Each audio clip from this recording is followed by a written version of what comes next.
ভেতরে যারা বামপন্থী বলে নিজেদেরকে বলে তারা সব থেকে বেশি দ্বিচারিতা করেছে ভেতরে থেকে। আমি আর্টিস্ট ফোরামের বামপন্থীদের বলি, আমি তো 15ই মার্চ আপনাদের মেইল করেছিলাম, আমি একটা অনভিপ্রেত ঘটনার সম্মুখীন হয়েছি, আপনি প্লিজ দেখুন। তাকে ফোন করেছিলাম, সে বলল তারা বুঝতে চাইছে না। আজ সরাসরি বলছো প্রসেনজিৎ চট্টোপাধ্যায় চাটুকারিতা করেছে? আমি তো দেখেছি, আমার কিন্তু রাত্রি 8টার সময় ওই এমপির থেকে SMS আসে, হোয়াটসঅ্যাপ আসে, যেসব করো না, ঝামেলায় পড়বে। আমি দেখছি, তারপরে 3টে কেস করা হয় আমার নামে। এমপি মানে তুমি কার কথা বলতে চাইছো? সায়নীর কথা বলছি। সায়নী ঘোষের কথা বলছো? বিস্ফোরক অভিযোগ করছো যে টলিউডে এরকম একটা নেক্সাস চলছে যে ঝামেলা মেটানোর জন্য টাকা চাওয়া হয়। হ্যাঁ, আছে তো আমার কাছে তার প্রমাণ। বিশ্বাসের শিল্পী সমাজে চাটুকারিতা 40%, 60% হচ্ছে যারা চাটুকারিতা করেছে, যারা ওকে নিয়ে এসছে এবং প্রাধান্যতা দিয়েছে, ওই জায়গায় তুলেছে। নয়তো স্বরূপ বিশ্বাসের ক্ষমতা ছিল না প্রসেনজিৎ চ্যাটার্জির উপর কথা বলা। যে দিগন্ত বাগচি, অভিনেতা দিগন্ত বাগচির কথা বলছো, তিনি কোন যোগ্যতায় একটি সরকারের একটা গুরুত্বপূর্ণ পদে বসেন এবং আলটিমেটলি আর্টিস্ট ফোরামেরই তো সদস্য? ফোনটুকু পর্যন্ত তোলেননি, ফোনটুকু পর্যন্ত তোলেননি, করছি বলে রেখে দিয়েছেন। আমার ক্ষোভ হবে না? কার ক্ষোভ হবে?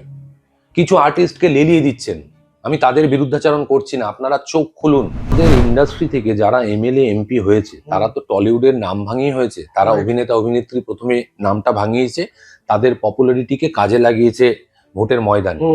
তারাই সব থেকে বেশি আমাদের উপর চমকেছে ধমকেছে। আর্টিস্টদের কাছে আমার হাত জোর করে মানে করজোড়ে আমার নিবেদন, করজোড়ে আমার আবেদন আর কি, আপনারা আমাদের যারা জুনিয়র, আমরা তাদের কথা শুনুন, জুনিয়রদের কথা বলি, একটু বড়দেরকে সম্মান দিন। কাল পশ্চিমবঙ্গের মুখ্যমন্ত্রী শুভেন্দু অধিকারী টলিউডের সঙ্গে জড়িত 4 ব্যক্তিকে দায়িত্ব দিয়েছেন টলিউডের যে ঝগড়াঝাঁটি ঝুটঝামেলা চলছে তার এক মীমাংসা করার জন্য। কিন্তু লাগাতার টলিউডের একাধিক বিষয় নিয়ে যিনি সব থেকে বেশি সরব হয়েছেন, বিভিন্ন বিষয়ে প্রতিবাদ করেছেন এবং টলিউডের কঙ্কালসার চেহারাগুলো জনসমাজে মানুষের সামনে প্রতি মুহূর্তে তুলে ধরেছেন, সেই ব্যক্তি এখন আমার সঙ্গে আছেন, অভিনেতা জিতু কামাল। এবং জিতু যে কথাগুলো বিভিন্ন সময় বলেছেন সেগুলোই টলিউডের হয়তো আসল চেহারা, আসল সমস্যা, এবং মুখ্যমন্ত্রী শুভেন্দু অধিকারী ঠিক সেগুলোকেই হয়তো ইনডাইরেক্টলি অ্যাড্রেস করতে চেয়েছেন। আর জিতু আমার সঙ্গে আছেন। জিতু, প্রথমেই দ্য ইন্ডিপেন্ডেন্ট বেঙ্গলের স্বাগত আপনাকে। প্রথমত, দিনের পর দিন আর্টিস্ট ফোরাম এবং টলিউডের একগুচ্ছ সমস্যা আপনি সাধারণ মানুষের কাছে নিয়ে এসেছেন, অভিযোগটা কি? কেন হঠাৎ করে এতটা ক্ষুব্ধ বা ক্ষিপ্ত হলেন আপনি? দেখুন, ক্ষুব্ধ বা ক্ষিপ্ত হওয়ার প্রশ্নটা পরে। প্রথমত হচ্ছে কালকের বিষয়টা আগে বলে নিই। কালকের বিষয়টা হচ্ছে, আমি একটা ইন্টারভিউ দেখলাম, আর্টিস্ট ফোরাম থেকে প্রেস কনফারেন্স করা হয়েছে, সেখানে সিনিয়র অভিনেতা অভিনেত্রী তারা বলছেন যে সোশ্যাল মিডিয়াতে না বলে যদি আর্টিস্ট ফোরামে বলা যায়, এটাই তো হওয়া উচিত। সোশ্যাল মিডিয়াতে তো কখনো পার্সোনাল এক্সপিরিয়েন্সেস, গ্রাচেস, যা যা হোক, ক্ষোভ বিক্ষোভ দেখানোর জায়গা নয়। তো আমি তাদের জিজ্ঞেস করবো, আমি তো 15ই মার্চ আপনাদের মেইল করেছিলাম, আমি একটা অনভিপ্রেত ঘটনার সম্মুখীন হয়েছি, আপনি প্লিজ দেখুন। যেখানে আমার আর্টিস্ট ফোরামের সেক্রেটারি সেই ছবিটার অংশ, তাকে ফোন করেছিলাম, সে বলল তারা বুঝতে চাইছে না। তো এখন প্রডিউসারের সঙ্গে আমি স্বার্থে, ছবির স্বার্থে, তার পুঁজির স্বার্থে আমাকে যেভাবে হোক আগে ওনাকে বাঁচাতে হবে, কারণ আমি অর্থ নিয়েছি, কাজটাকে তুলে দিতে হবে। তার জন্য আমি মিলমিট করলাম, কিন্তু আর্টিস্ট ফোরামকে তো আমি মেল করেছিলাম। যে সিনিয়র অভিনেতা আমাদের শ্রদ্ধেয়, তিনি বারবার এড়িয়ে গেছেন আমাকে। আমি তাকে ফোন করেছি, আমি তাকে SMS করেছি, আমি তাকে হোয়াটসঅ্যাপ করেছি। কালকে হঠাৎ বললেন যে সোশ্যাল মিডিয়াতে বললে কি সব সমস্যার সমাধান হয়? আপনি মিথ্যে কথা বলছেন। মানে তুমি প্রসেনজিৎ চট্টোপাধ্যায়কে চ্যালেঞ্জ করছো? চ্যালেঞ্জ নয়, মিথ্যে কথা বলছি। উনি মিথ্যা বলছেন? হ্যাঁ, মানে আমি কিন্তু অভিনেতা প্রসেনজিৎ চ্যাটার্জি, পদ্মশ্রী প্রসেনজিৎ চ্যাটার্জি, তাকে নয়। ওই চেয়ারটাতে বসে আপনি তো ওয়ার্কিং প্রেসিডেন্ট বা কোনো একটা পদে রয়েছেন, কারণ আমি আর্টিস্ট ফোরামের, আপনারা জানেন কিনা জানি না, আমি মেল করে আমি কার্ডটাকে ছেড়ে দিয়েছি যে এই ফোরামের আমি মেম্বার থাকতে পারবো না। মানে যে ফোরাম দীর্ঘ 15টা বছর ধরে চাটুকারিতা করেছে, TMC চাটুকারিতা করেছে, এখন কি করবে জানা নেই। আমার কালকে যখন আমি এটা শেষ করিনি, যখন বললেন যে ফোরামে জানানো উচিত ছিল, আমি তো জানিয়েছি, আমি তো মেল দেখিয়েছি, আমি নিজের মালা নিজে গলায় নিয়ে বারবার করে বলছিলাম যে এই 15 তারিখ জানিয়েছি, 29 তারিখ আমার এক সহ অভিনেতার মৃত্যু ঘটলো, সেই মৃত্যুটা তো নাও ঘটতে পারতো। আজকে যে অনভিপ্রেত কথাটা বলছেন আপনি যে আমরা প্রস্তুত ছিলাম না রাহুলের মৃত্যুর জন্য, কেউ মৃত্যুর জন্য প্রস্তুত থাকে নাকি? কিন্তু আপনি মানে খুব ভয়ঙ্কর কথা বলছেন, মানে প্রস্তুতি কেউ নেয় যে মৃত্যু আসছে, তাহলে তো সেটা খুনের তকমা লেগে যায়। তো আমি যদি 15 তারিখ মেলটা করতাম, আপনারা দেখতেন অন্তত একটা সলিউশনে আসা যেত। তার প্রত্যুত্তরে উনি জানিয়েছেন যে একটা নতুন কমিটি হয়েছে, তার একটা সময় লাগে, এই লাগে। 4 তারিখ একটা শাসক দল ক্ষমতায় এসছে, 9 তারিখ থেকে সে 6খানা প্রকল্প বলে দিল। একটা সরকার ক্ষমতায় এসে এত বড় পশ্চিমবাংলার মতো রাজ্যকে যদি চালনা করতে পারে 4-5 দিন 6 দিনের মধ্যে, আপনারা একটা কমিটি 1 মাস হয়েছে, 1.5 মাস হয়েছে, আর আমি কমপ্লেন দিয়েছি 15 দিন ধরে, আপনারা ফোনটুকু পর্যন্ত তোলেননি, ফোনটুকু পর্যন্ত তোলেননি, করছি বলে রেখে দিয়েছেন। আমার ক্ষোভ হবে না? কার ক্ষোভ হবে? কিছু আর্টিস্টকে লেলিয়ে দিচ্ছেন, আমি তাদের বিরুদ্ধাচারণ করছি না, আপনারা চোখ খুলুন, বারবার বলছি চোখ খুলুন, এটা আগেও ঘটেছে। আর্টিস্ট ফোরাম কাজ করেনি এই কথাটা আমি কোনোদিনও বলিনি। কালকে বলা হয়েছে যে আর্টিস্ট ফোরাম কাজ না করলে 27 বছর ধরে একটা অর্গানাইজেশন কি করে থাকে, সঠিক কথা, কিন্তু লাস্ট 12-13 বছরে চাটুকারিতা করেছেন আপনারা। আপনারা কালকে আরেকজন অভিনেত্রী, সিনিয়র অভিনেত্রী এবং ফোরামের মেম্বার, তার মুখে শুনছি যে তাদের কোষাধ্যক্ষ তিনি অব্যাহতি নিয়েছেন কাজের থেকে, এবং নিয়েছেন বলে তার গলা আপনি বারবার দেখে নেবেন ইন্টারভিউটা, যে সুরটা শুনবেন কত ভালো, এটাই তো হওয়া উচিত যে আমাদের ফোরামের সদস্য সে একটা পদ থেকে অব্যাহতি নিয়েছে, সেটাও আটকাতে পারি না, কিন্তু আমাদের ফোরামের সদস্য, তার পাশে আমরা আছি, তার সঙ্গে আছি, এটাই তো হওয়া উচিত। কিন্তু তিনি তো চোর, তিনি তো রংবাজি করেছে, আমি জোর গলায় বলছি। তিনি শাসক দলের পাশে দাঁড়িয়ে দীর্ঘদিন ধরে মিথ্যাচার করেছে, মানে দ্বিচারিতা করেছে। যে চাকরিটা উনি নিয়ে বসে আছেন সেই চাকরির উনি যোগ্য, তাহলে আপনি তাকে শিল্পী বলছেন, আপনার লজ্জা করছেন? শিল্পীকে অত সহজে হওয়া যায় নাকি? আগে তো চাটুকারিতা ছাড়তে হবে, আগে তো নিজের বক্তব্যটা রাখতে হবে। এক্স্যাক্টলি এই প্রশ্নটাই তোলা হয়েছিল যে তুমি যে দিগন্ত বাগচি, অভিনেতা দিগন্ত বাগচির কথা বলছো, তিনি কোন যোগ্যতায় একটি সরকারের একটা গুরুত্বপূর্ণ পদে বসেন এবং আলটিমেটলি আর্টিস্ট ফোরামেরই তো সদস্য? সেই প্রশ্ন বারবার প্রথম তো উঠেছে। ফোরামেই বলবে যে আমার এই সদস্য থাকতে পারে না। আজকে যে শাসক দল এসছে সে বলছে যে যারা চোর দলে চুরি করেছে, দলের মধ্যে অন্য দলে থেকেছে, সেখান থেকে চুরি করে এসছে, তাদের আমরা নেব না, এটাই তো প্রথম বার্তা আসছে আমার কাছে। রাইট। আমি তো বিজেপির সদস্য নই, আমার তো এই বার্তাটা শুনেই ভালো লাগছে যে ওদের নিচ্ছে না। আমি একটা খুব সত্যি কথা বলবো শিবম, আমাদের ইন্ডাস্ট্রি থেকে যারা এমএলএ এমপি হয়েছে তারা তো টলিউডের নাম ভাঙিয়ে হয়েছে, তারা অভিনেতা অভিনেত্রী প্রথমে নামটা ভাঙিয়েছে, তাদের পপুলারিটিকে কাজে লাগিয়েছে ভোটের ময়দানে, তারাই সব থেকে বেশি আমাদের উপর চমকেছে, ধমকেছে, শিল্পীদের উপর, শিল্পীদের সব থেকে বেশি চমকেছে। নাম ধরে ধরে বলছি, আমার সহ অভিনেত্রী ছিলেন এমপি, তাকে শ্রদ্ধা করি, তার কাজকে আমি শ্রদ্ধা করতাম। আজকে এই কিছুদিন আগে উৎসব মুখার্জি বলে একজন ডিরেক্টর হারিয়ে গিয়েছিল, রাত্রিবেলা তার স্ত্রী যোগাযোগ করে আমার সঙ্গে, তার মনে হয় বা আমিও যোগাযোগ করে বলছি কি হয়েছে, তার থেকে জিডি কপিটা জোগাড় করি, করে আমি তাকে পাঠাই আমার এমপি বান্ধবীর কাছে, যে একটু দেখো না, উৎসবদা তার আগে পরিচয়, মানে আমার থেকেও আগে পরিচয় তার সঙ্গে, নো রিপ্লাই। বিরাটিতে একটা ঘটনা ঘটেছিল, আমার স্ত্রীকে, প্রাক্তন স্ত্রীকে রেপের হুমকি দেওয়া হয়েছিল বিকেল 4টের সময় দাঁড়িয়ে, আমি থানা ঘেরাও করেছিলাম, একা প্রতিবাদ করেছিলাম। আমার কিন্তু রাত্রি 8টার সময় ওই এমপির থেকে SMS আসে, হোয়াটসঅ্যাপ আসে, যেসব করো না, ঝামেলায় পড়বে, আমি দেখছি। তারপরে 3টে কেস করা হয় আমার নামে। এমপি মানে তুমি কার কথা বলতে চাইছো? সায়নীর কথা বলছি। সায়নী ঘোষের কথা বলছো? তাহলে সব থেকে বেশি আমরা ভুক্তভোগী হয়েছি, আমরা ভিকটিম। ইন্ডাস্ট্রি থেকে পাঠানো হয়েছিল, আমরা ভেবেছিলাম এরা যাচ্ছে, এরা নিশ্চয়ই আমাদের ইন্ডাস্ট্রির জন্য পুঁজি নিয়ে আসবে বা পুঁজির কথা বলবে, আমাদের হয়ে কিছু বলবে। তারাই সব থেকে বেশি জুলুম করেছে আমাদের উপর। সরকারে মমতা বন্দ্যোপাধ্যায়ের পেছনে দাঁড়িয়ে থেকে যখন ফ্লোরে ফিরেছে, তারাই বেশি চমকেছে।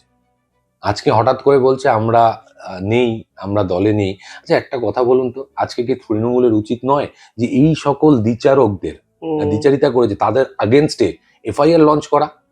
এতগুলো মানুষ যাদের পেছনে দাঁড়ালো তৃণমূল করাকালীন, ভোটের ময়দানে যুদ্ধকালীন পরিস্থিতিতে তাদের পেছনে দাঁড়ালো, না খেয়ে না ঘুমিয়ে তারা তাদের নেতাকে সামনে তুলে ধরলো। আজকে যদি তারা জিততো তারা এই কথাটা বলতে পারতো যে আমি সবকিছু ছেড়ে চলে আসছি, এই দায়ভারটা আপনি ছেড়ে দিলেন, ওই কটা লোককে রাস্তায় বসিয়ে দিলেন যারা আপনাকে এতটা সমর্থন করেছিল, এতটা ভালোবেসেছিল। আপনি পা পা ধুয়ে দিয়েছিল কেউ, আমি দেখেছিলাম এরকম একটা ঘটনা, পা ধুয়ে দিচ্ছে। কতটা সম্মান করলে একটা মানুষ পা ধুয়ে দেয়? আপনি নির্দ্বিধায় ছেড়ে চলে আসলেন। আপনারা রাজনীতি করেছেন না, চাটুকারিতা করেছেন না, ধান্দাবাজি করেছেন? একটু প্রশ্ন করুন আয়নার সামনে দাঁড়িয়ে। এবং এইগুলোকে দীর্ঘদিন ধরে আমাদের সিনিয়র অভিনেতা অভিনেত্রীরা ইন্ডালজ করে গেছে, এখনো করার চেষ্টা করছে, প্রশ্রয় দিয়ে গেছে। প্রশ্রয় দিচ্ছে। শুধু তাই নয়, কিছুদিন আগে ব্যারাকপুরের যিনি বিদায়ী বিধায়ক, প্রাক্তন বিধায়ক রাজ চক্রবর্তী, তিনি হঠাৎ করে বলেন আমি রাজনীতি ছেড়ে দিচ্ছি, আর ভালো লাগছে না রাজনীতি। দেবের ভার্সনটাও কিছুটা ক্ষেত্রে এক। তো আমার বক্তব্য, এরা রাজনীতিতে আসছেন, যেই হেরে যাচ্ছেন, ক্ষমতা থেকে দূরে সরে গেলেন, হঠাৎ করে রাজনীতিতে থেকে দূরে সরে গিয়ে তার অভিনয় জগতে ফিরতে চাইছেন। তুমি কি এটাকে দ্বিচারিতা বলছো? দ্বিচারিতা স্পষ্ট। আমি যদি রাজনীতি করি, আমি কথা দিচ্ছি আমি রাজনীতিতে হোল টাইম হব। রাজনীতি এমন একটা জিনিস, মানে নীতি রাজা, কেউ বলে রাজার নীতি, আমি বলি নীতি রাজা। আমার নীতিটা এমন হবে যে খারাপ সময়, আজকে তৃণমূল বিরোধী আসনে রয়েছে, আমাকে একটা কথা বলো তো, অনেকেই বলেছেন যে এই যে শুভেন্দু অধিকারী, আমাদের মাননীয় মুখ্যমন্ত্রী যখন শপথ অনুষ্ঠান হলো, অনেক অভিনেতা অভিনেত্রীকে দেখেছো যারা তৃণমূলে গিয়ে বসে থাকতো, সিপিএম থাকাকালীন সিপিএম এ গিয়ে বসে থাকতো। আমি দেখেছি জ্যোতিবাবুর কাছে লাল ফুল নিয়ে যেতে, বুদ্ধদেব বাবুর পায়ের সামনে বসে থাকতে। আবার মমতা বন্দ্যোপাধ্যায়ের কাছে ছিলেন, এখন শুভেন্দু অধিকারী পায়ের সামনে বসে আছেন। আমার কথা হচ্ছে, বলছে আমন্ত্রণ জানানো হয়েছে, আমরা কি আমন্ত্রণটা রক্ষা করতে যাব না? আচ্ছা, শুধুমাত্র শাসক দল আমন্ত্রণ জানালেই আপনারা যান কেন? বিরোধী আমন্ত্রণ জানালে আপনারা যান না কেন? মমতা বন্দ্যোপাধ্যায় একা বাড়ির সামনে বসে যখন রবীন্দ্র জয়ন্তী করছে, উনি নিজে বলেছেন সবাইকে ডেকেছি, কেউ আসে রিপ্লাই দেয়নি, ফোন আসেনি। কেন? তাহলে আপনার ক্ষমতা থাকতো, যদি মমতা বন্দ্যোপাধ্যায় ক্ষমতায় থাকতেন, শাসক দলে থাকতেন, শাসক পার্টিতে থাকতেন, তাহলে আপনি তার ফোন না ধরে বা আপনি সে ডাকলে আপনি যেতেন না? যদি বলেন যে আমি কাজের চাপে যাইনি, তাহলে এটাও আপনি প্রতিজ্ঞাবদ্ধ হন যে শুভেন্দু বাবু যদি ডাকে আপনি এটা বলে কোনোদিন যাবেন না যে আমি কাজের চাপে যেতে পারছি না। এটা চাটুকারিতা, এটা দ্বিচারিতা। আজকে যারা গিয়ে বসেছে, আমি তাদের তো বলবো সত্যি তারা মানে বিরোধী দলনেত্রী, এখন দলনেত্রী নন, তার দলটা তো বিরোধী একটা মানে বিরোধী ইয়েতে বসে আছে, তাদের পাশে গিয়ে দাঁড়ালো। যারা এখন এই বিজেপি করার চেষ্টা করছে, সজলদার বক্তব্য দারুণ লাগছে, যারা করার চেষ্টা করছে, শুনে রাখুন, বিজেপির যদি খারাপ সময় আসে এরাই প্রথম লাথি মারবে। এরা কেউ নিজের নয়, এরা নিজের পরিবারকে সামলাতে পারে না, নিজে অভিভাবক বলে দাবি করছে। পরিবারের কথা তুললে তো আমি পার্সোনাল অ্যাটাক করতে চাইছি না, তার খারাপ লাগতে পারে। আমি সিনিয়র অভিনেতার কথা বলছি, সে বলছে চারিদিকে আমার খারাপ লেগেছে, হার্ট হয়েছি, আমার খারাপ লাগবে না? আমাদের খারাপ লাগবে না কেন? আমরা ছোট বলে আমাদের খারাপ লাগতে পারে না? আমাদের সেই অধিকার নেই? আপনি 15 মিনিট চেয়েছিলাম, 15 মিনিট আমার কাছে মোবাইলে লেখা রয়েছে, দাদা 15 মিনিট কথা বলছি। তোমাকে দেবে না কেন 15 মিনিট? এই প্রশ্ন তুমি নিজেকে করো। হ্যাঁ, করেছি। সেই সময় যখন আমাকে একদিন ডেকে পাঠালো হঠাৎ করে অন্য ফোন থেকে, যে তোর সাথে কথা বলবো, আমি গিয়ে দেখলাম পুরোপুরি একটা অন্য মিটিং, এবং সৌরভবাবুর সঙ্গে তিনি হেঁটে আসছেন, এবং আমি হকচকিয়ে যাই যে আমাকে ডাকলো, এবং এত লোক, আমি জানতামই না যে ওই ইসি কমিটি নয়, এটা একটা প্রডিউসার ইয়ে মিলে একটা মিটিং হবে এবং একটা বন্ধ ডাকবে, যেটার আমি প্রচন্ড বিরুদ্ধাচরণ করেছি। বিরুদ্ধাচরণ শুধুমাত্র এমন নয় যে মুখে করতে হয়, যতদিন বন্ধ হবে ততদিন আমি টেকনিশিয়ানদের আমার পারিশ্রমিক দিয়ে যাবো। এইগুলো কখনো আর্টিস্ট ফার্মে চোখে পড়েনি, তাদের চোখে পড়ে না। তো এনিওয়ে আমাকে ডাকলো এবং ডেকে বলবো আমি তোর সাথে কথা বলবো। আমি ওই মিটিং এ উপস্থিত ছিলাম, ওই মিটিং এর কথা বাইরে যাওয়া নিষেধ ছিল। কোথায়? আমি তো সোশ্যাল মিডিয়ায় দিইনি। আপনার ওখানকার মেম্বার বাইরে এসে মিথ্যে কথা বললো যে আমি নাকি ক্ষমা চাইতে গিয়েছিলাম, এই চাইতে, যেটা ডাহা মিথ্যে কথা। ভেতরে কি হয়েছে আমি এখনো বলবো না, কে কার কাছে ক্ষমা চেয়েছে, কি বলেছে, আমি কিচ্ছু বলবো না, সেটা তো আমার এথিক্স, আমি সোশ্যাল মিডিয়ায় আনছি না।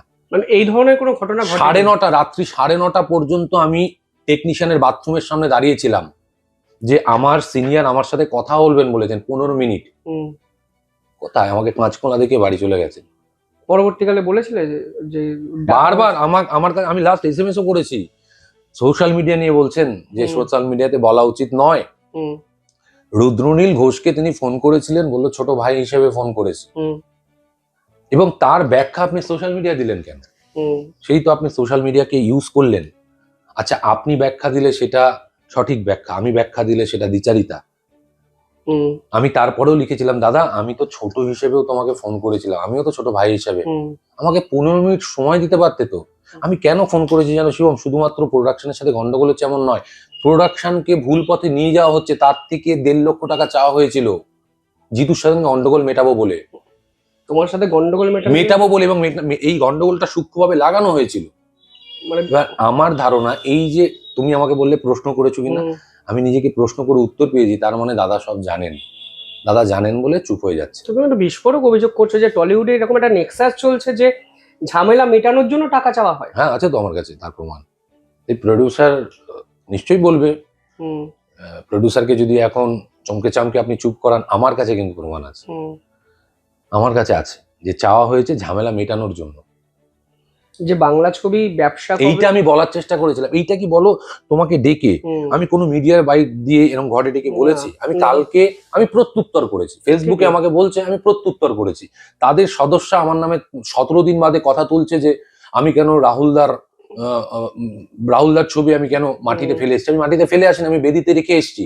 যদিও বা ধরে নিই যে ওটা মাটিতে পড়েছে, সেটা আপনাদের কাছে অন্যায়, আপনারা সোশ্যাল মিডিয়ায় নিয়ে গেলেন কেন? আমার সঙ্গে সেই অভিনেত্রী কাজ করছে, তার মানে এটা পেছন থেকে ইন্ধন দেওয়া হয়েছে এবং সেই ইন্ধন এই দাদাই দিয়েছেন। তা না হলে আর্টিস্ট ফোরামের একজন কনিষ্ঠা সদস্যা এটা করতে পারেন না। আমি কিন্তু ফেসবুকেই লিখেছি, সোশ্যাল মিডিয়ায় লিখেছি যে আমার প্রতীকী প্রতিবাদ যদি আপনার খারাপ লেগে থাকে, আমি আপনার কাছে ক্ষমা প্রার্থী। লাগতেই পারে কারোর কাছে খারাপ। আমার সঙ্গে যখন খারাপ কিছু ঘটছে তখন তো আপনি পাশে দাঁড়াচ্ছেন না। যখন আমি প্রতিবাদ করছি, প্রতিবাদের ভাষা কি হবে, কিভাবে প্রতিবাদ করা হবে, সেইটা আপনি সমালোচনা করছেন। আরে আপনি একটু ইতিহাস পড়ুন। আপনি ব্রহ্মবান্ধব উপাধ্যায়ের নাম শুনেছেন কিনা জানি না। ইংরেজ সরকার যখন তার কাছে সমন পাঠিয়েছিল যে আপনি কেন দেশ স্বাধীনের জন্য বিপ্লব করছেন, তখন সে গৌরিক বসন পরতো, গেরুয়া কালারের বসন পরতো। সে সমস্তটা খুলে ধুতি পাঞ্জাবি, মাথায় টোপর, মাথায় টিকা দিয়ে উনি ব্যান্ড পার্টি নিয়ে গিয়েছিলেন বিয়ের পোশাকে, বর সেজে ইয়েতে। বলছে আমি মানিই তো নাই পুলিশকে। এটাকে বলা হয় প্রতীকী প্রতিবাদ। আমি তাই করেছি। আমি কাউকে কি ক্ষতি করেছি? আমি কারোর গায়ে হাত তুলেছি? আমি কাউকে কটু কথা বলেছি? আমি নিজের গলায় মালা দিয়ে বসেছি। আমাকে বলছে ওইটা সময় নয়, ওটা দিন নয়। কোন দিন? আমি চ্যালেঞ্জ করেছি, আমি আজকে যাচ্ছি টেকনিশিয়ানে বসতে, আপনি আসবেন আমার পেছনে? আমার ওই দিনটা কেন মনে হয়েছে 15 তারিখ থেকে আমি 15 তারিখে মেল করেছি, 15 তারিখ থেকে 29 তারিখ মারা গেল একটা আমার সহশিল্পী মারা গেল। আর কবে করব? তুমি এখন বাকি শিল্পীদের লেলিয়ে দিচ্ছ, বলো ওর এগেনস্টে, বলো ওরটা বলো। তো এইটা তো চলতে পারে না। আপনি লেলাতে থাকুন। আমার ঈশ্বর আছে, আমার মহাদেব আছে, আমার শিবজি আছে, আমি আমার মতো করে এই প্রতিবাদ চালিয়ে যাব। কিন্তু কোথাও গিয়ে তোমার কি মনে হচ্ছে যে তুমি যে মৌচাকে ঢিলটা মেরেছো, একটা বিতর্ক তো তৈরি হয়েছে ঢিল মারার ফলে, কিন্তু তারপরেও তুমি সে অর্থে সাপোর্টটা পাচ্ছ না, কারণ এই সিস্টেমটা 15 বছরের সিস্টেম, সেটা একদিনে ভাঙা সম্ভব না, সেটা তুমি রিয়েলাইজ করছো? আমি এটাও লিখেছিলাম যে আপনি আর্টিস্ট ফোরামের 2,500 মেম্বারকে দাঁড় করিয়ে দিন। 2,500 মেম্বারকে দাঁড় করিয়ে দিন। আমি যদি আমার যুক্তিতে এবং আমার তথ্যে, আমার নীতিতে সঠিক থাকি, আপনি আমাকে যতক্ষণ প্রশ্বাস বন্ধ করতে না পারছেন, আমি এটা চালিয়ে যাব। আমার খাদ্যাভাব ঘটবে না। আমার ঈশ্বর, আমার দর্শক আমার বাড়িতে এসে দুমুঠো চাল দিয়ে যাবে। আমি চ্যালেঞ্জ করে বললাম, আমি আপনাকে চ্যালেঞ্জ করে, এটা আপনাকেও বলছি, চ্যালেঞ্জ করে বলছি, আমাকে দিয়ে যাবে। আমি ডিসঅনেস্ট নই, আমি চোর নই, আমি ধান্দাবাজ নই, আমি ধান্দাবাজদের সাহারা দিইনি, আমি ঠকবাজদের, চুরি করে চাকরি নিয়েছে তাদের পাশে বসে আমার প্রিয় সদস্য বলবো না। আমি তাকে বলবো ভাই মিশো না, তুমি এই কাজটা করেছো, আগে নিজেকে ক্লিয়ার করো, তারপরে আমার ফোরামের সদস্য হও। ফোরামকে স্বচ্ছ রাখতে হবে। আপনি করেননি। তোমার ফোরাম কতটা স্বচ্ছ দাদা? কারণ যাদেরকে আমরা 21শে জুলাই আমরা মঞ্চে দেখি, তাদেরকে আমরা হার্ডলি, মানে আমি তোমাকে অন ক্যামেরায় বলছি দাদা, আজকে স্বীকার করতে কোনো দ্বিধা আমি বোধ করছি না যে আমি টলিউডের বিভিন্ন জায়গায় যে প্রিমিয়ার গুলো হয়, সিনেমার প্রিমিয়ার গুলো হয়, তার কোনো ইন্টারভিউ আমাকে ফিক্সড করে দেওয়া হয় না, কারণ আমি পলিটিক্যাল ইন্টারভিউ করি, আমি চাই মানুষ প্রতিবাদ করুক, এই জন্য। তো তোমার মনে হয় না যে শিল্পীরা সেই ক্রেডেনশিয়ালটা নষ্ট করে ফেলেছে, জায়গাটাই নষ্ট করে ফেলেছে, যে তারা মনে করছে প্রতিবাদ করাটা হয়তো অপরাধ, 21শে জুলাই মঞ্চ আলো করে বসে থাকলে হয়তো তাদের গ্ল্যামার অনেকটা বেড়ে যায়? এই সিনারিওটা দেখে তোমার কি খারাপ লাগে আজকের দিনে দাঁড়িয়ে? না, 21শে জুলাইয়ের মঞ্চতে বসে থাকলে তাদের গ্ল্যামার বাড়ে না, তাদের ক্ষমতা বাড়ে বলে তারা মনে করছে। ক্ষমতা কাকে বলে তারা হয়তো সেটা জানে না। নেতার পেছনে দাঁড়ালে ক্ষমতা আমার মনে হয় না বাড়ে।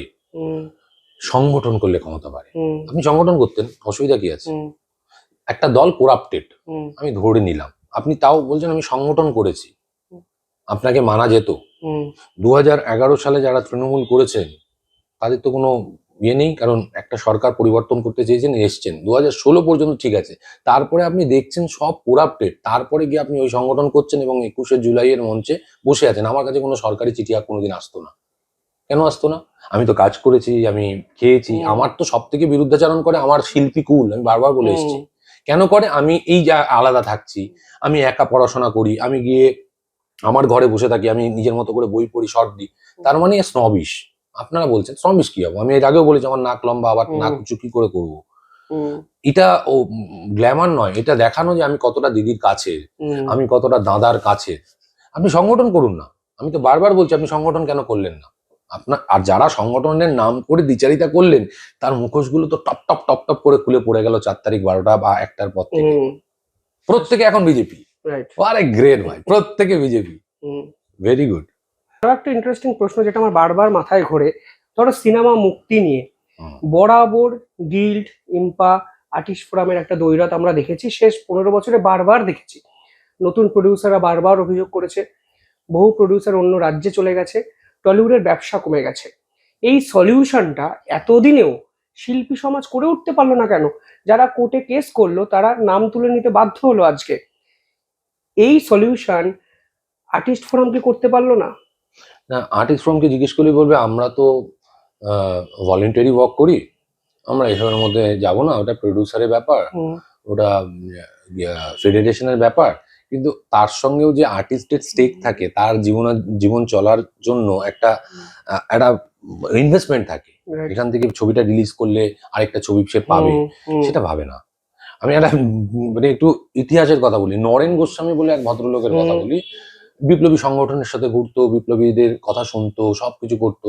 এবার মুরারিপুকুর যে বাগান বাড়িতে বোমা রাখা ছিল, এই ছিল, তখন যখন সবাই অ্যারেস্ট হলো, বারিন ঘোষ, তারপরে উল্লাস কর, এই নরেন গোস্বামী, কানাইলাল দত্ত, এরা যখন, সত্যেন বসু, এরা যখন অ্যারেস্ট হলো, এই নরেন গোস্বামী গিয়ে কি করলো? রাজসাক্ষী হয়ে গেল, আমাকে ছেড়ে দাও, আমি সব বলে দেবো। হুম, এবার আমার তখন প্রধান শত্রু কে?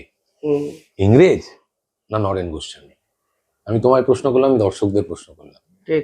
আমার কাছে প্রধান তখন শত্রু হচ্ছে তখনকার সময় ওই নরেন গোস্বামী, যে রাজসাক্ষী ইংরেজ হয়ে নয়। গেছে। ইংরেজ ঠিকই, সেকেন্ডারি হয়ে গেল ঠিকই। এবং তাকে জেলের মধ্যে, মানে বিপ্লবীরাই প্ল্যান ওয়াইজ খুন করে সেখানে। এই সত্যেন বসু এবং হুম, কানাইলাল দত্তের অবিস্মরণীয় হুম। ঘটনা ঘটে। এটা কেন বললাম? শস্যের মধ্যে ভূত। যাদের সমস্যা মেটানোর কথা ছিল তারাই তো সেটিং করে নিচ্ছে। নিজেদেরটা সেটিং করে নিচ্ছে। হুম, নিজেদেরটাকে বের করে নিলে এই ডেট ফিক্স করে দিলাম, এরকম হয় নাকি? ডেট ফিক্স করে স্ক্রিনিং হুম, কমিটি করে, যারা ছোট প্রডিউসার বা ছোট বড় বলে প্রডিউসার হয় না, যারা অল্প বাজেটের ছবি করে, আমি যেমন যদি মনে করি আমি অল্প বাজেটের ছবি করব, আমার ডেট নেই, আমি তাকেই থাকবো। 6 কোটির ওপর ছবি হলে তারা পুজো পাবে, তারা রথ পাবে, তারা সমস্ত কিছু পাবে। এরকম হয় নাকি বাংলা ইন্ডাস্ট্রিতে? হুম। এটা কি হচ্ছে? মানে বাংলা কেন, কোনো ইন্ডাস্ট্রিতে হয় নাকি? আচ্ছা, তা আমি যদি একটা ছবি বানাই, প্রডিউস করি, তুমি কি বলতে পারো যে এই ডেটে তোমাকে রিলিজ বলতে করতে পারি হবে? কি বলো তো? একটা কমিটি আছে, আমি বলতে কমিটির পারি। সামনে বসেছি, এই ডেট আমার লাগবে, মানে এটা কি পসিবল? এটা কি পসিবল? বাস্তবিক একটা কোনোদিন আইডিয়া? কোনোদিন হয়? এটা তো হলো এতদিন এটা পর। হলো না, এটা খাওয়ানো হলো।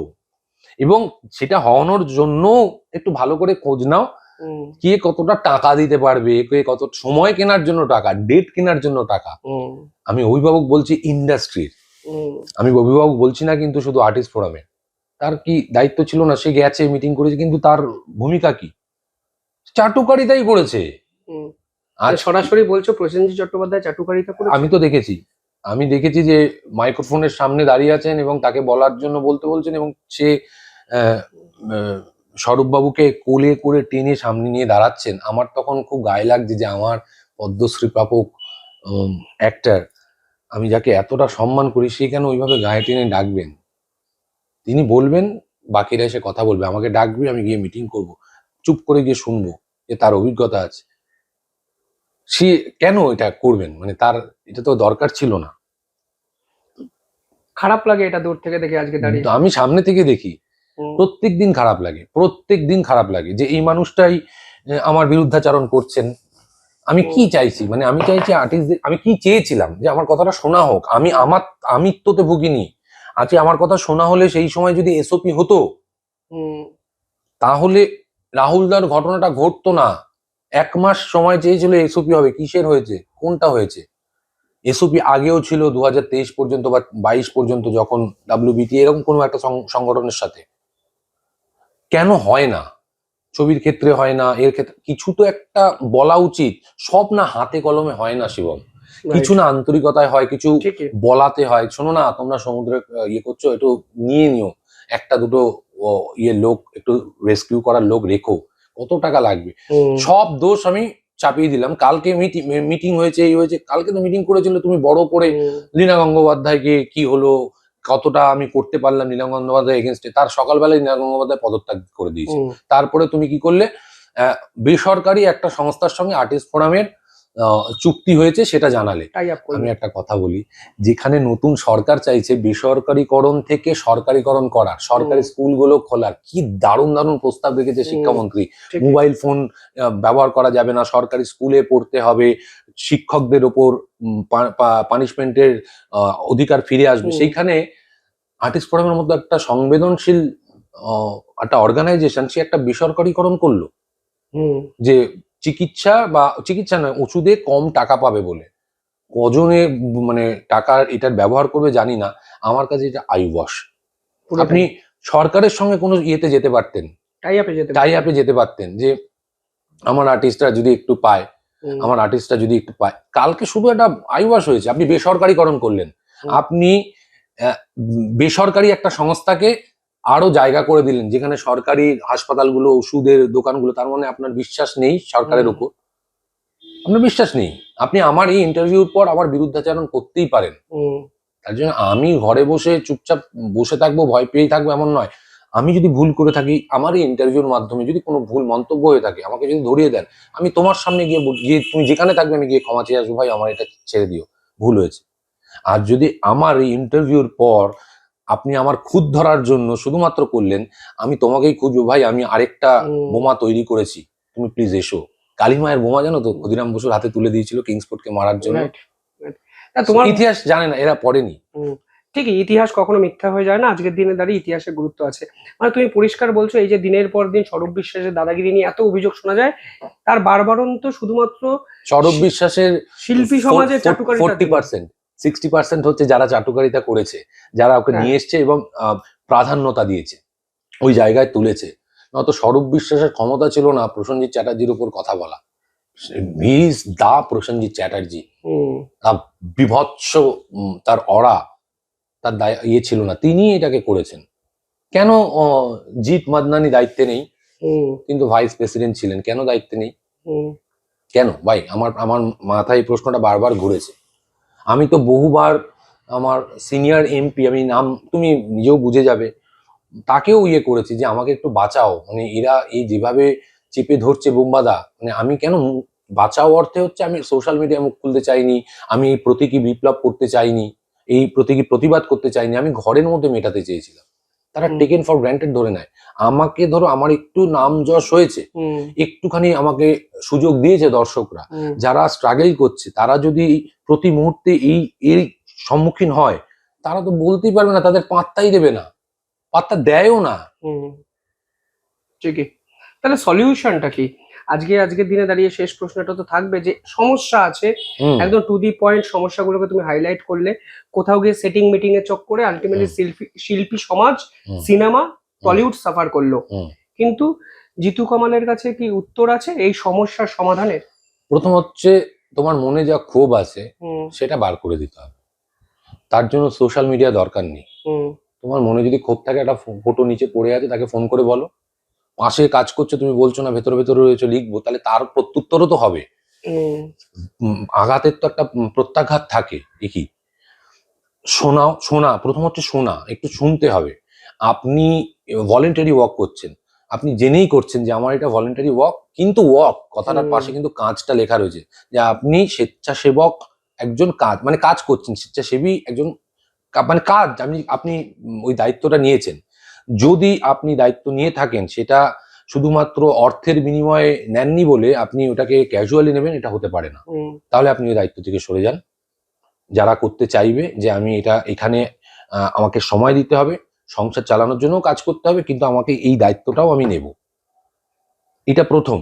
সেকেন্ড হচ্ছে আমাদের, মানে আমি সরকারের কাছেও বলবো, আমাদের পুরনো দিনটা ফিরিয়ে দিন, যেখানে ফ্লোরের বাইরে লাল বাতি জ্বলতো, জানো তো, ফ্লোরে যখন শুটিং হতো নিচে থেকে সাউন্ড রেকর্ডিস্ট দাবিয়ে দিত, ক্রিং করে আওয়াজ হতো এবং আশেপাশের লোকরা আস্তে আস্তে যাতায়াত করতো, গাড়ি যেত না। এখন তো ভেতরে কথাবার্তা হয়, কারণ এতটা ক্যাজুয়াল হয়ে গেছে।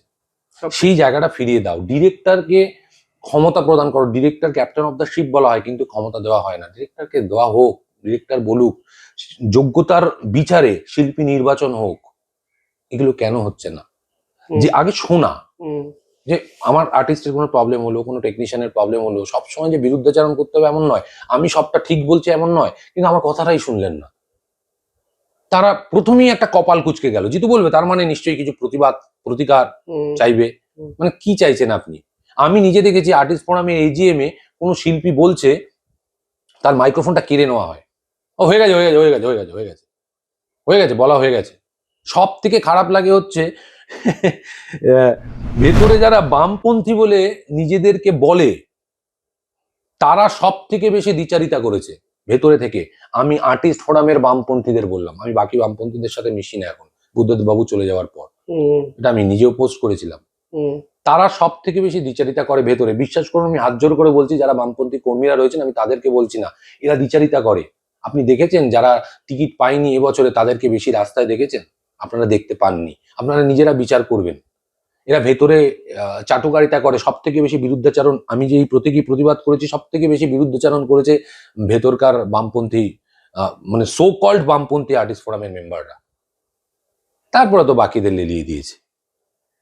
তাই মানে শুনতে হবে।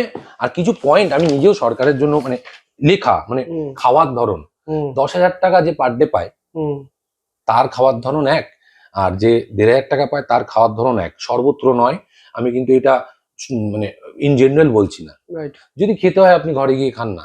কেন যে 1,500 টাকা পাচ্ছে বা 500 টাকা পাচ্ছে তার সামনে আপনি ওই রকম দামি খাবার খাচ্ছেন, যেটা প্রোডাকশনই দিচ্ছে? কষ্ট হয় জানেন তো, ভেতরে প্রচন্ড ফেটে যায়।